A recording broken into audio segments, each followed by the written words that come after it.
So, welcome everyone. We have Dr. Martha Lee here. She is a relationship counselor, clinical sexologist, doctorate in Human Sexuality by the Institute for Advanced Study of Human Sexuality, United States.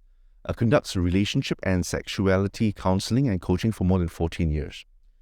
She's recognized one of the top 50 inspiring women under 40 by Her World magazine. Appointed resident sexologist for Singapore Cancer Society, and an author of 4 books she's published: Love, Sex and Everything in Between, Orgasmic Yoga, From Princess to Queen, Heartbreaks, Heartgasms, Everything in Between. And Uninhibited. So, Dr. Martha Lee, welcome. Thank you. I'm very curious. This is one topic that I think for Singaporeans is a little bit on the side. So I'm curious about performance, and I'm also curious about passion. Share with us how you started. Like, how was this the first job that you wanted since young, and that's why you came and then studied all these things, or how did it start? It definitely wasn't my first job.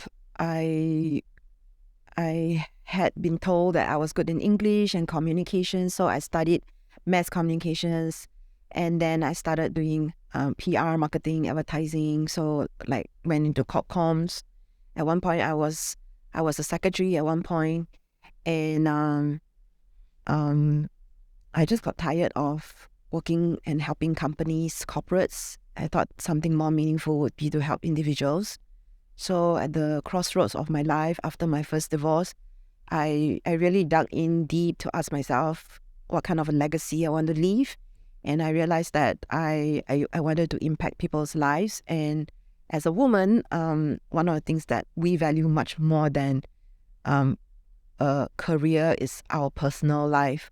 So I thought it would be so amazing if I could help people in their personal lives, but specifically their sex lives, because this was something that was not really talked about at all positively in Singapore.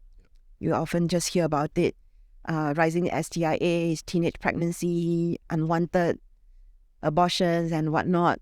But we don't really hear about it talked about in like how beautiful, wonderful, amazing, sacred sex is and can be.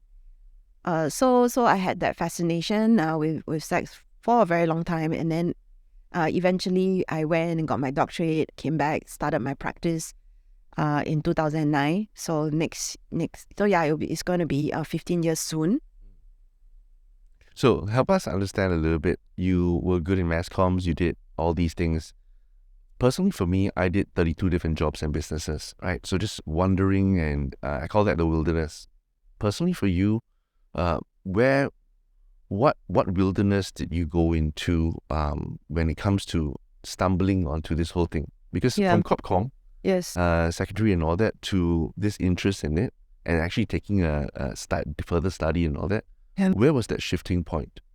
Okay, so I was in corp comms, and I just got tired of it after 8 years. Then I wanted to do something meaningful to help people, doing volunteer work, non-profit stuff. So I started a non-profit, which closed down after a year. Just ran out of funds, and also it was really difficult managing volunteers. So I guess the first switch is leaving the corporate world for non-profit, and then from non-profit wanting to start my own thing. And yes, I was very clear I wanted to help people, but like in what area specifically. Then it was, I knew I wanted to help people in sexuality, but I didn't have the qualifications.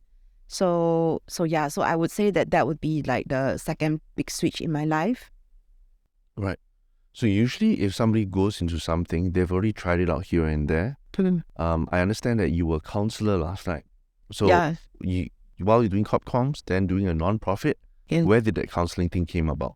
Yeah. So I forgot to mention that so I was doing corp comms, then my marriage broke down.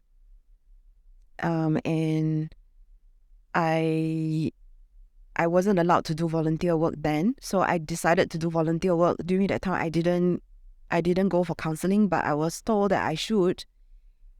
So I thought it would be a great thing to be able to help people in the area of supporting them through a difficult time, such as a divorce. So I actually applied for and became a telephone helpliner. So that's when I got some basic counseling training. And that was also when I realized that I was actually extremely good at it. I didn't even realize that I would be good at it. But when I started this like, I just became a different person. The empathy came forth, and I was just parking or putting myself aside and focusing on the person that I wanted to help. So that was when I realized that I had this ability to support people in a meaningful way. Yeah. So that's when the counseling, I was like, what in counseling? And then I was like, okay, sex counseling, if there's such a thing, would be what I want to focus on. Right. So you actually applied. So you applied to be a telephone counselor. Telephone helpliner. Telephone helpliner. So What so organizations? as a helpliner, you can't. You are not really. You don't have. Okay. So basically, in order to for them. Okay. So basically, it was aware. So I applied and I went for the training. For them helpliners, you don't have to have a degree in counseling, but the face-to-face counselors, they do. So you learn counseling skills and you are counseling, but you're not a counselor. Yeah, so that's where the helpliner comes in. And the people who actually call up this helpline, what are kind of demographics? Are they young? Yeah, so Below because 16 it's aware above? helpliner, so most of them were women calling in with different kinds of challenges in their lives. And the challenges can be anything. Yeah. Wow. But mostly around their relationship. Right. Okay. So that was the first time you actually counseled somebody? Yeah. And so that was the aware training, and then I also went and got a certificate in counseling. So that helped a lot to cement the skills. Right. How long was that helpline before you actually decided to let's go into something more formal so that I can upskill myself? Yeah, so I was already doing the helpline for 3 years. So while I was doing the helpline, or towards the tail end of it, then that's when I already started my doctorate training. And was there any, because usually when it comes to this kind of thing, it's either you have a validation for yourself that you feel that I'm good in this, that's why I want to carry on, because there's a sum of money you need to pay just to get a doctorate and all that. Was that validation internal or was it external? Maybe the people there heard you. It's like, hey, wow, you have very good feedback from clients. Where did that validation come from that gave you that courage to go for? Yeah, so when I was doing the helpline training, I wasn't sure whether I would be a good helpliner. And then then I was on the helpline and I started. Then that's when I realized, actually working with real people, that I was good at it, and I was being supervised anyway. So that's where the validation came from. And I realized that I was really enjoying it and really making an impact, because I could just, you can just, even though it was through the phone, I could just sense that it made a difference to them. Right. So validation came from the clients themselves that they call in, and also from your supervisor. What did your supervisor actually share with you that Not gave much. you? Not much. Didn't really say, but I can just tell. And then later I asked, and they admitted they were not sure about me. They were surprised, and I was also surprised. So yeah, to be fair, if I can be surprised with myself, then of course, and it's natural that they also didn't know. Yep. So that's the interesting thing about strengths and our unique talents. Sometimes we think that it's actually very normal. I don't even think it's a strength. I don't even think it's something that's very big. Or, like what you mentioned, that we don't really know that is something special that we have, some unique superpower that we have. If you were to look back in your life while knowing that, hey, actually you were good in this, when you were younger, was there any kind of validation that you were actually good at talking to people, natural, you put people at ease, No. any kind? I don't think I'm good at talking with people. I just think that I have a lot of, I have, basically I'm an empath, so I can feel what people are feeling. So growing up, I didn't even think it was a superpower. I felt it was more like a hindrance, because I was feeling so much all the time. I was overwhelmed. I was I was constantly feeling agitated and scared and angry, and I was feeling all kinds of emotions. I didn't know what was going on, and so I either would have outbursts, or I would just shut down because I didn't know how to deal with my own emotions, teenage angst, and also what I was absorbing from people.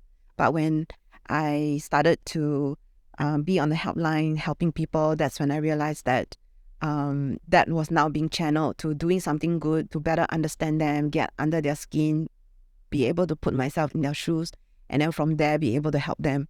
So I wasn't really asked to be in that position until when I was in that role. Even like when you're talking with friends, it's very different because a lot of times you just listen and then you just have a reaction.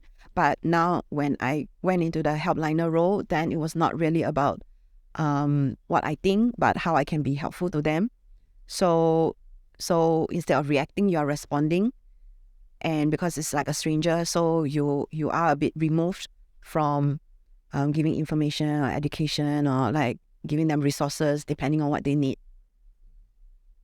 Right. So since young, you thought it was actually something negative because you felt so much from everybody. Yes. And that was a unique thing that you had, and nobody told you that this was your special gift. Of course not. I don't think people back then know how to handle kids who are like super sensitive. We would just be like difficult kids or irritable or like so I couldn't articulate what I was going through and how I was feeling. Yeah. And also being on the helpline didn't mean that it was easy for me either. So along the way, I learned a lot of other tools on how to let go of emotions that I absorb. So like breathing techniques, grounding techniques, releasing techniques. So I would say it also took me a few years to become more confident in regulating what I was absorbing and not letting what was happening to other people affect me. So when you're doing this, and for 3 years, being an empath and being able to feel everybody, that was actually quite negative. I'm assuming that people who called you were not in the best state of mind. So they were either negative, depressed, or they were going through something very difficult. So the emotions that you usually get from a helpline is just all negative, right? When you learned all these techniques and all that, did it really help?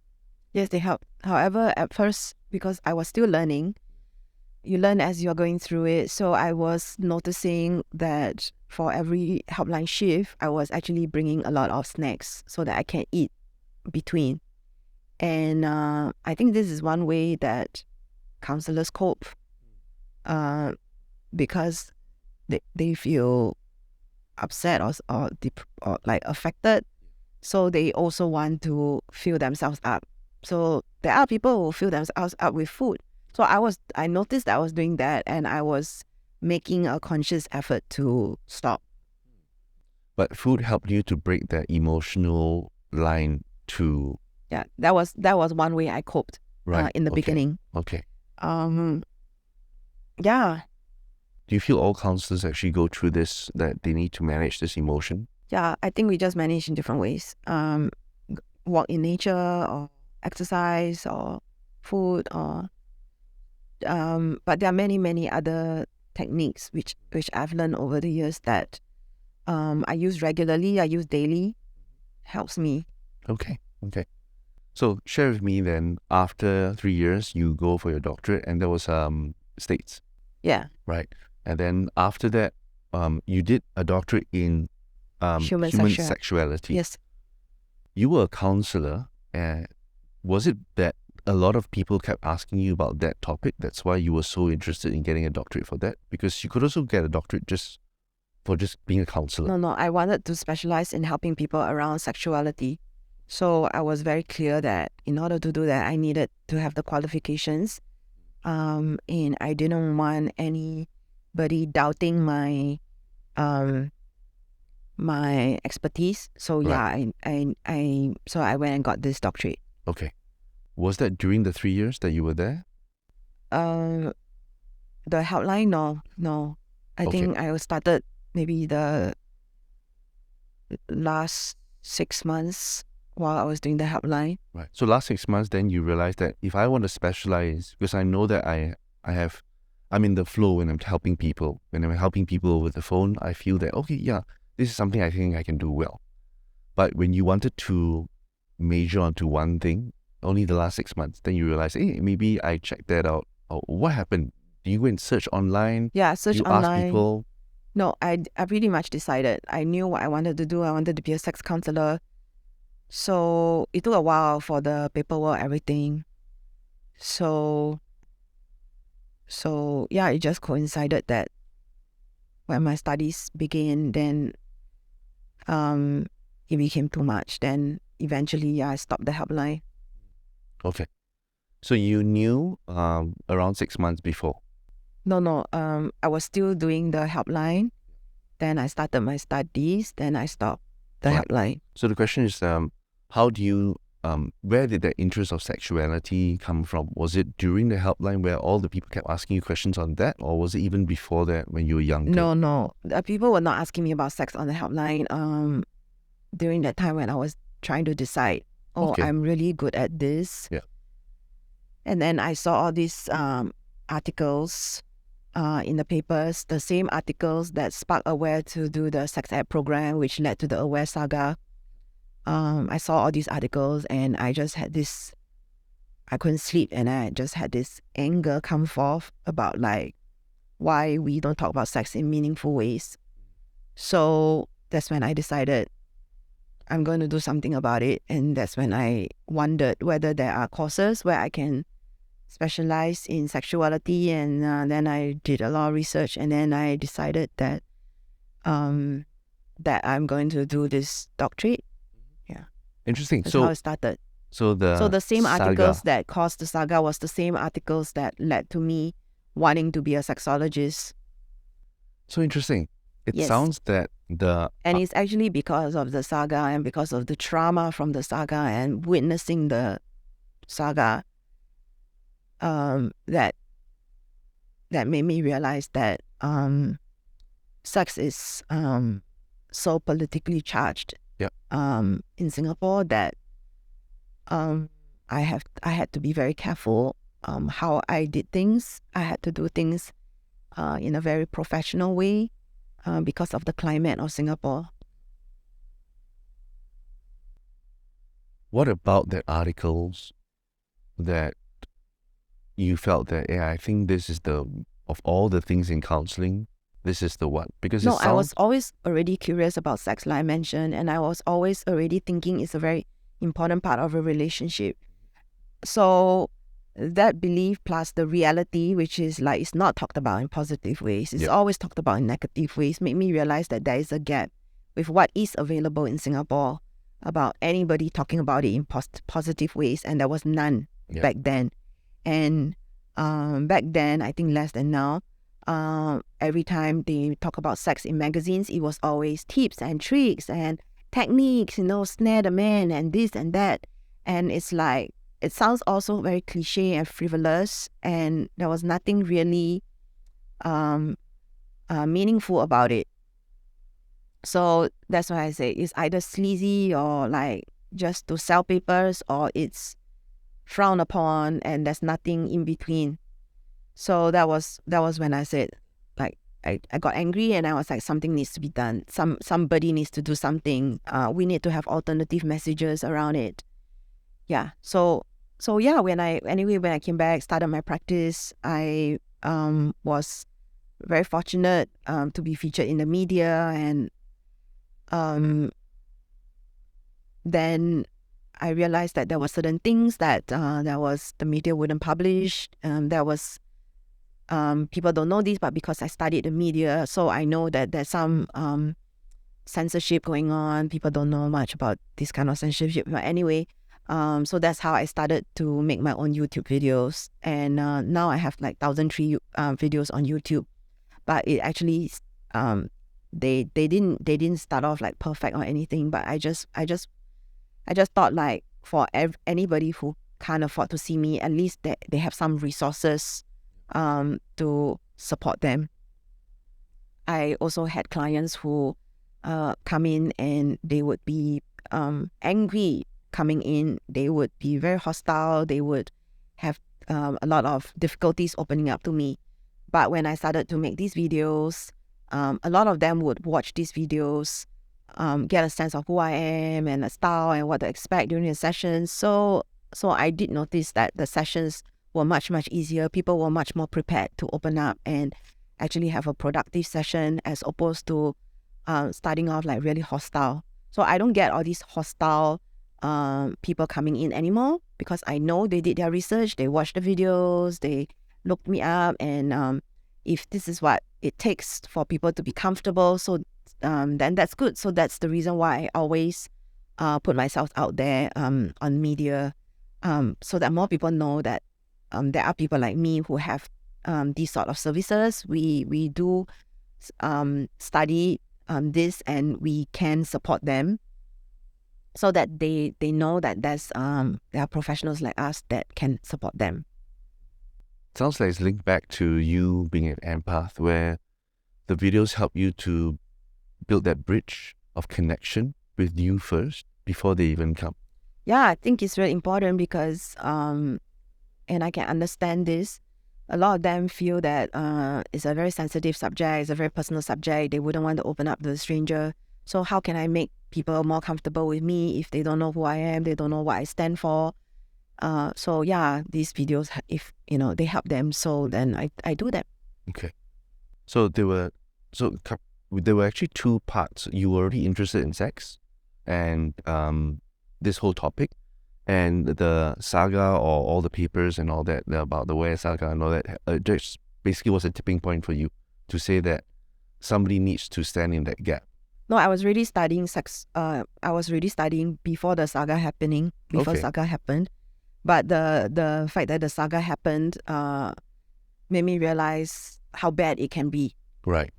How bad it can be in a place like Singapore, and that I have to be very mindful about the approach. Basically to do it in a very professional way. Right. I think over the years, it's been, next year will be 15 years. So I think I kind of lightened up a bit, and I put out like silly videos or fun videos or videos that are more confrontational or direct, like actually talking about sex techniques more directly on YouTube. But in the beginning, my YouTube videos were more informational, like what is this? What does this mean? Why are people into this? So the who, what, when, where, why, how, all those things. But like maybe the more explicit stuff in the later years. Right. So you already had an interest, but the saga actually kind of like, did it push you to say that, yes, this is where I want to stand in the gap. I want to fight for this cause? I already decided to be a sexologist before the saga. Before the saga. So the saga helped to reinforce it, or the saga just made me more scared. The saga made me traumatized. It did not help me. It made me very, very scared of what could happen to me. Right. Because during the saga, there were people who threatened to kill people on the EXCO committee of AWARE. Yeah.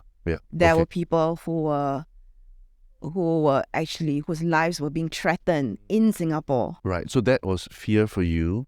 That saga caused you to be a bit fearful, and that caused you to be a bit more careful on how you're going to do your practice.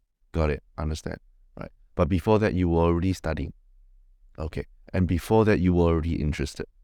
Right. So that interest, together with the skill sets that you had in terms of counseling, you started your practice.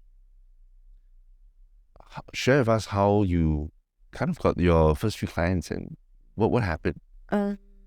Just put out my website, and I think the breakthrough was when Her World featured one of my workshops, and suddenly I got a lot of people wanting to come for these workshops, and then it helped. But the first 2 years, I didn't have many clients.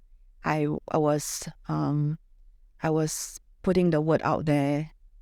I could hardly survive, and I didn't know this back then, but I realized this now, that a lot of people and a lot of businesses, they do shut down in the first 2 years. Yeah.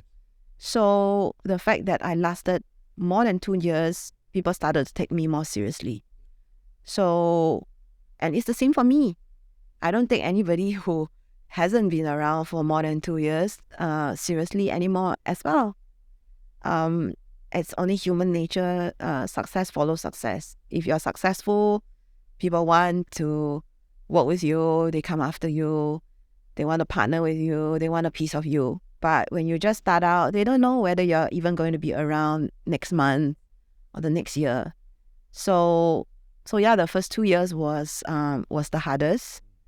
But it's okay. It was okay. I survived it, and then it just got better and better. When you said partner with people, is it more business partnerships that you're talking about? Okay. I understand the difficulty of business. Business is a whole new ball game, and the expertise you have is also very niche. There are two different things that you were trying to build. So if you're going to start your business, then you're good in this skill set. For example, a clinical sexologist. You could have chosen to join a company, maybe some national healthcare group or things like that. Was there any option like that? Actually, this no group was looking for I that? explored it, but they were not interested. Yeah, I explored it. I explored being part of a counseling practice. Yes. They didn't want me, so I started my own practice. Right. So you considered that? I did explore it. Who wouldn't want to have a easier life? Yeah. I would have wanted to work in a hospital, but my training is such that I'm not a psychologist, so that's like not considered good enough for them. I could go and get yet another degree, but after 4 degrees, I don't think I want to do that anymore. So it was that's the only path that you could take. That means starting your own business, right? Okay. And first 2 years was difficult, all that. I want to come back to understanding about this passion that you have. I define passion as 3 things. One is interest. One is strengths. Strengths are things that you do naturally and easily. And then lastly is values. So if I were to go through these 3, just as different layers for you, you mentioned that your interest started a long time ago, even before, when you were younger, right? And you were already interested in that. Anything else you can share that, I think this is so interesting that I do want to make a career? Was there a time that, is it an article you read or something that you did that you... So I think from as young as I could read, I was really interested in like self-help or personal development. I was reading these kinds of books even when I was in primary 5. I was always fascinated with human behavior. I was reading dating books for as long as I can think of. Always to the bookshop, self-help. Because I just didn't want to be like, I guess, one of those people who struggled. So I was always really interested in all this human behavior, and I really enjoyed observing people, studying human behavior and verbal, non-verbal cues that they do.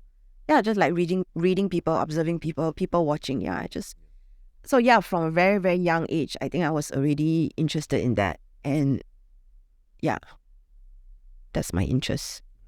Right. So are you like when you go to a coffee shop, if you're sitting down alone, you start to observe everyone and start to profile everyone? Because that's what I do. So I look at them and it's like, what do they do? Where did they come from? So I do that, but I realized that I was doing something different from just the normal people watching. I was always also wondering, what is their sex life like? Yeah. I would be guessing. Of course, there's no real way to know, but it's just imagination. I just wonder about it. Right. So if you're looking at somebody and then you're wondering that, what thoughts do you come to mind? Is it more of like, are they normal kind? Are they what? No. I just look at them and say, this person is glowing. They might have had sex yet last night, or this person hasn't had sex for at least a year. Yeah, seriously, I would do that, or like I think this person is still a virgin. So these thoughts just come naturally. Yeah. Just like this is a part of people reading. First, I would look at them and say, this person is feeling this way, this person probably works as this person is probably single, and then, what about the sex life? Oh, well, I think blah, blah, blah, whatever it is. Or I think this person has never had a boyfriend or whatever. So all these things, okay, yeah. So I do that. I do that when it comes to, for example, like, this person, he's probably doing this kind of business. What kind of business does he do? Yeah, but I wouldn't do business. I would just like, what kind of job? What kind of job, yeah. Okay. So I think a lot of people who go into psychology, coaching, counseling, things like that, they're just very curious about people. Yeah. And because people are the most complex organism, right? The beautiful thing and interesting thing is that even when I do profiling for twins, identical twins, and when I see their profiles totally different. So even identical twins, and I have 6 children, all my children, personality-wise, are also different. Same household. So it's just fascinating for me, and I think one of the reasons why I do this podcast also is that it's fascinating that everybody is so different. Everybody has their own passions, and you probably don't know where their passion came from. Who taught you to go to the self-help section? Nobody, right? Yeah, I think it starts off with an interest, and then that interest, you're interested in it because you learn about it, and then you develop an aptitude. Then you realize you're good at it, and then when you're good at something, you just want to be better at it, and then it becomes a career. Yes. So what happens with a lot of us who have interest is that they become our strengths. But yet at the same time, we may not really develop the muscle of the other things that we are not good at. And the things that we are not good at can be our weakest link. Yes. Yeah. So I call that after you get your passion right, the next step is performance. Because the world doesn't pay you for sub-performance or low levels of performance. They only pay for world-class or high levels of performance. So even though you have interest in that, if you're not performing well, it's just a hobby. Nobody's going to pay you. Nobody's going to have that value exchange of money. But if you're good at that, people are going to pay you. And when they pay you, then it becomes a career. So after that, performance comes in, then pay comes in. So for you, interest is clear when it comes to people watching, being very curious about people. When you were younger, did you explore that? For example, do you go into drama? Like for me, I went into drama. I did. I studied drama. I wanted to be an actress. Actually, that was my first profession that I wanted to be. Then I realized that they struggle, and then they are still at the whims of the director. I think that's a part of me that just does not like being told what to do, even if it's by the director. So you did study drama? I did. In school? I did. Or formal training? I did. Yeah, I was with Stars, which became SRT. Yes, so I was in the first musical of SRT. Oh my! The first show. Yeah, was it musical? The first show. What do you like about that drama? That there's some correlation to your interest about people and all that. No, I just think that there's a magic that happens on stage. In front of the stage, you see a certain thing, and then behind stage, there's like a whole different world. So I just like the magic of the stage. Yeah. Favorite movie? Would it be Greatest Showman? I don't think so. I like American Beauty. I like American Beauty a lot. Because it didn't really fit into a specific genre. Very controversial. It was like romance and this and that. I really liked it. Okay. Right. Okay, so that's interest. Then we go into strengths, where you actually mentioned that you had this special ability to talk to people. Would you say that you made them feel very comfortable and you saw them opening up? Or what if you were to try to define your strength where you had an unfair advantage over other counselors or other people? What is that natural thing that the tools feel like? Empathy. So I can put myself in their shoes, and because I can put myself in their shoes, whatever they say, I get much quicker than others. Yeah. And it is the empathy, the intuition that just cuts through everything. I don't think I'm very good at talking to people actually, but I think I'm very good at reading them, and it's not just the words. So there are 3 levels of listening as counselors. The first level is what they say. The second one is how they feel, and then the third one is what they do not say. and what they do not say is the beyond. So after after a few years, I think I started to be really good at not just what they say, what they feel, which is empathy, but also what they are not saying. So I started to pick up because of the experience, what they were going to say, or literally what they're going to say before they say it. Wow. So I already know what they're going to say because, like 100 other people before them said the same thing. So I can even guess what they're going to say. But of course, you can't do that. So being able to even sense what is not said and what is going to be said. That's useful for that. I think we call it intuition for coaching. That means that there's a certain intuition that you know that maybe the client's skirting around. That's the main thing, but they're just going around it and they are not prepared to go in yet. Yes. But you know it and you can see it. So I mean, because of the experience, you can read them a lot faster. And I call it cut through all the bullshit. So I like doing that because ultimately, if this was the only chance that I have to work with them and I'll never see them again, I really want to give them as much value as possible. So it means putting yourself aside, shelving your life, shelving your things, and just really having full presence for this person in front of you who's suffering. And it takes a lot out of you. I would imagine that for somebody who is so empathetic, that means you have that special connection where you can just put yourself in other people's shoes. Emotions can come in waves and they can stick to you for a very long time. Yeah.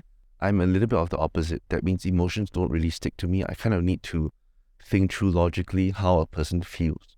So for example, if somebody's pet passed away, I may not feel it until I understand in my mind that logically that pet, even though it's a hamster, is like a son to that person. Oh, so when I see that in my mind, then I can feel it here.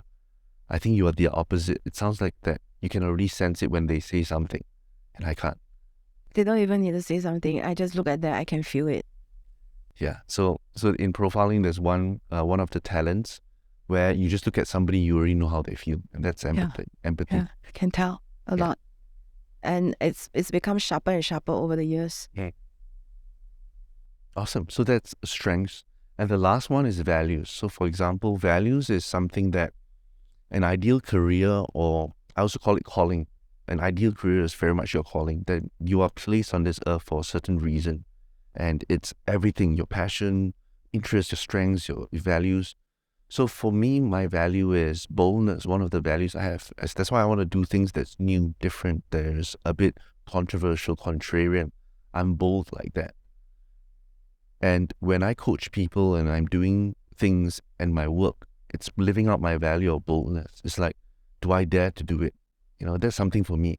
For you, what value drives you? And that when you're doing this work, you're living out that value. What would that be?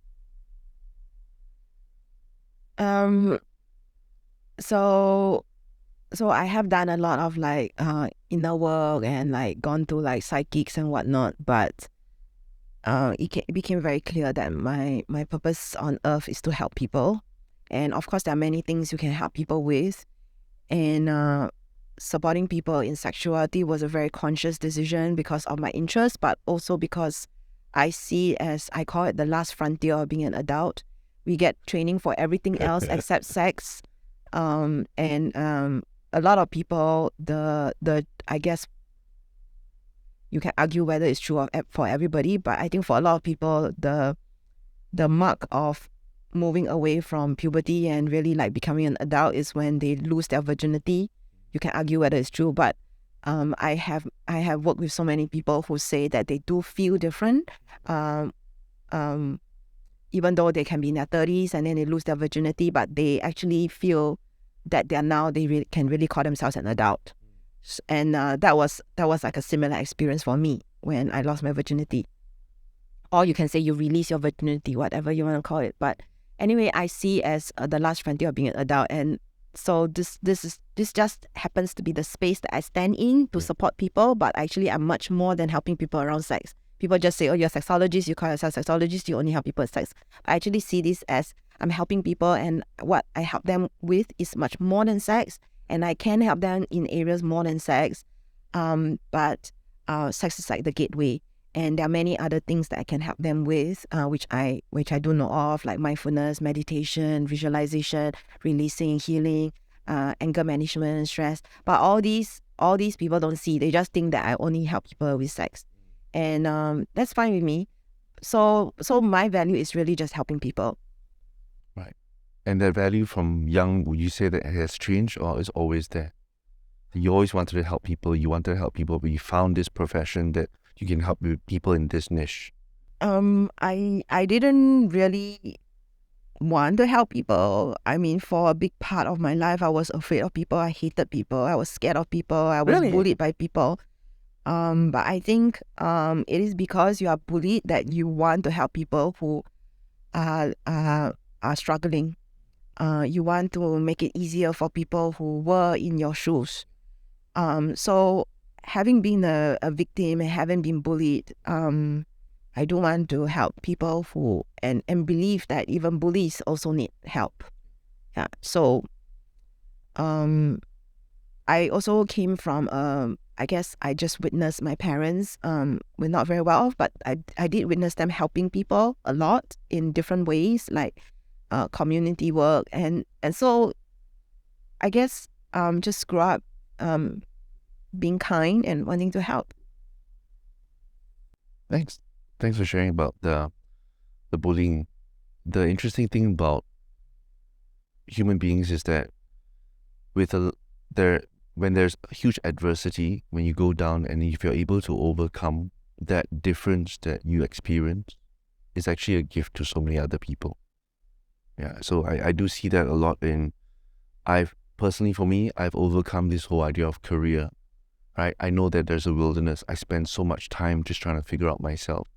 And I spent years and years of just but exploring. So I was in insurance, I was in professional will writing, I was a busker on the streets of Orchard Road, I was doing wedding singing, I was doing so many different things, logo design.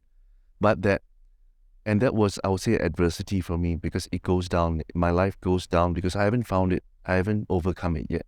And once I've overcome it, and that is now, I feel that is the greatest gift I can give to other people.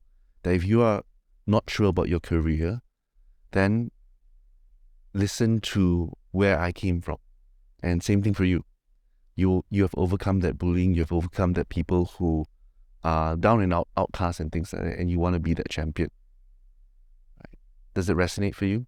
Yeah, I think all of us can be somebody's hero. Yeah. I think we undermine ourselves, and I think because of social media, like anybody can be a hero.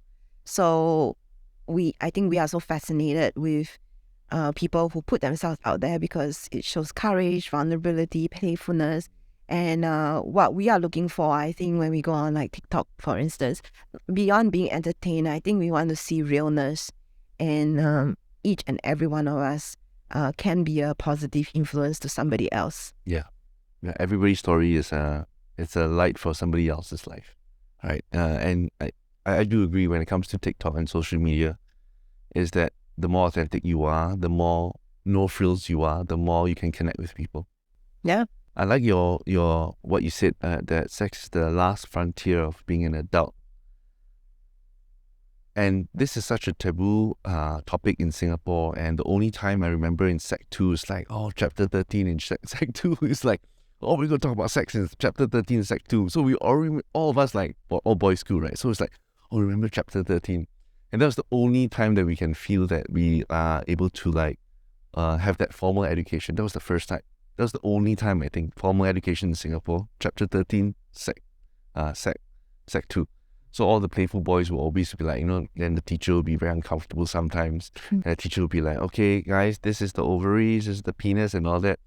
And all the boys very cheeky. It's like, ma'am, where's the practical? Ma'am, because science, there's science lab. Then, so the teachers, you see them like very calm. It's like, okay, there's no practical for this chapter 13.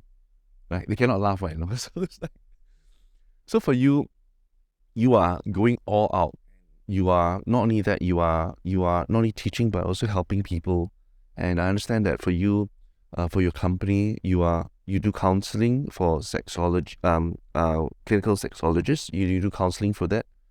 You also sell things online as well. Yes. Right. And why do you think that is? I mean, all these things that are tools and all that. Like for people, what is it for them if they don't really kind of explore this side? What would you say to people who don't explore any of the toys or anything like that? You don't have to. However, these are things that can help. For instance, like lubricants or like small vibrators or masturbators. They can help with releasing tension, with stress, introducing playfulness. Basically, when you're aroused, you will have less pain. Also, when you use sexual aids like sex toys, you can actually talk about it. You can actually blame the toy and say it's too small, too weak, too strong. So it's also like a conversation starter, and it releases a lot of pressure. That it's your partner's fault or it's your fault or whatever. You can just talk about the object. So on my website I do curate certain products that I've tried, and then I will recommend them to my clients or whoever's on my website. Like what you talked about that you can blame the toy. From a psychology point of view, because it is such a taboo topic, nobody talks about it. There's high tension, very high tension. If something is wrong or one party feels it's wrong, Precisely. and you putting that hey, actually this could be the issue, and let's talk about that. It's a very interesting way of looking at it. It's like let's talk about this topic, but let's not talk about the topic itself. Directly. Let's talk about it indirectly. But when we indirectly talk about it, then there's less tension. Yes, precisely. And also it's an aid. It's supposed to make things fun and help people to connect and relax. I think we are just too serious about sex. I think the only time I remember formal education was that. And I think for women, I was remembering like a long time ago, my mom would have Her World magazines and all that, and there would be like one whole page, just sex page, just talking about Q&As. And it's only for female magazines, so male magazines didn't really have that at all.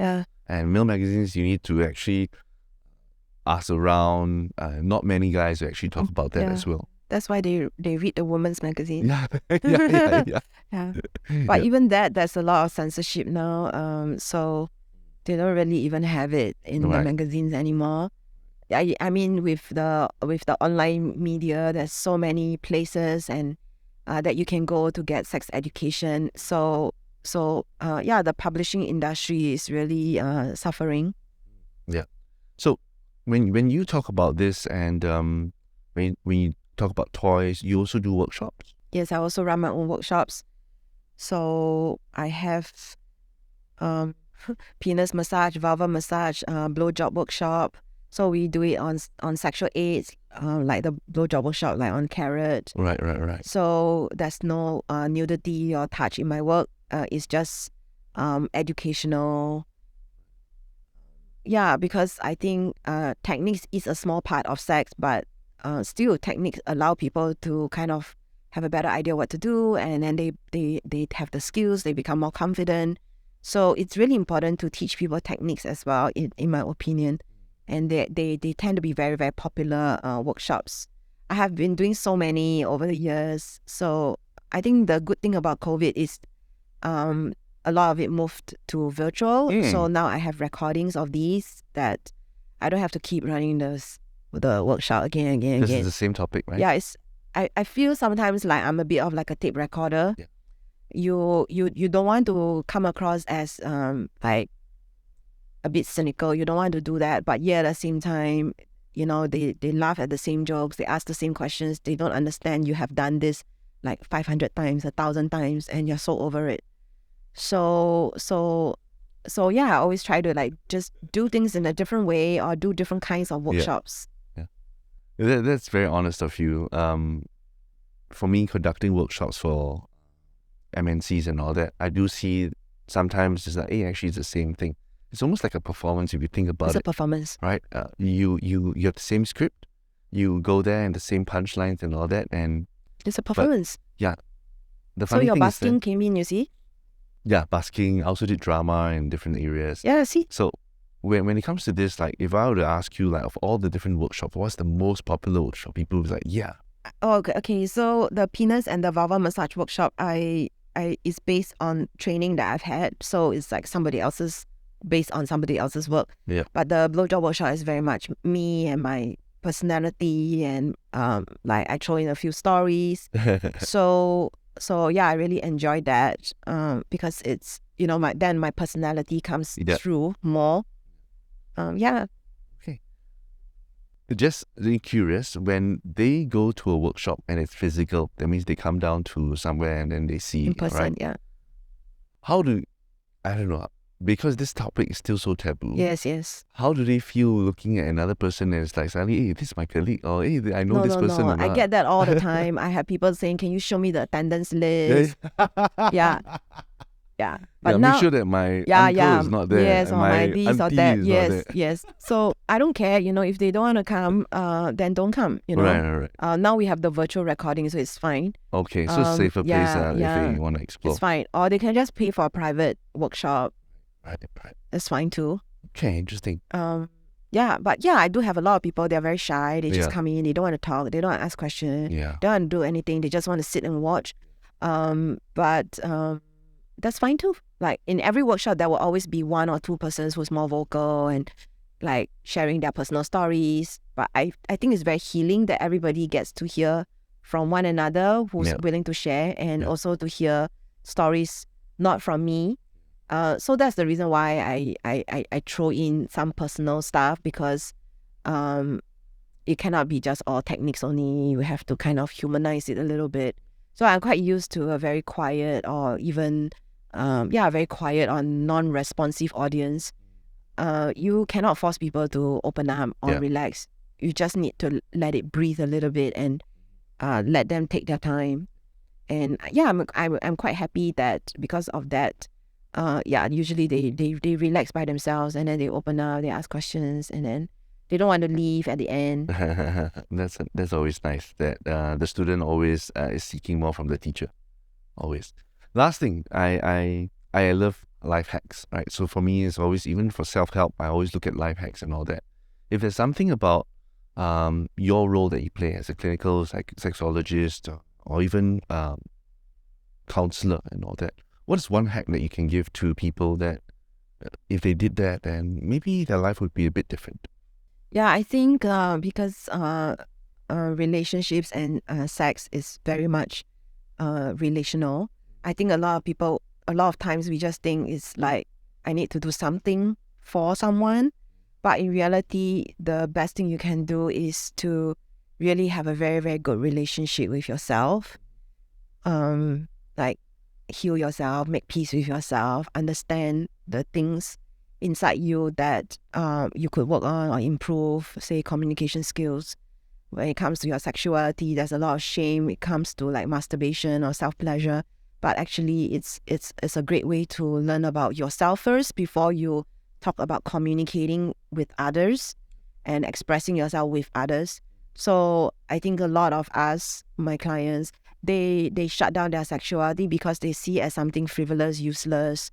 They park it aside. Oh, wait till I have a partner. But then they don't really have that very personal relationship with themselves and their sexuality. So I think the hack that I will give is really, just like anything else, don't point fingers at others and expect others to do things for you or fix you, or you really have to take self-responsibility. I know it's like maybe not like specific enough, but I think that is like the most important thing that all of us should do.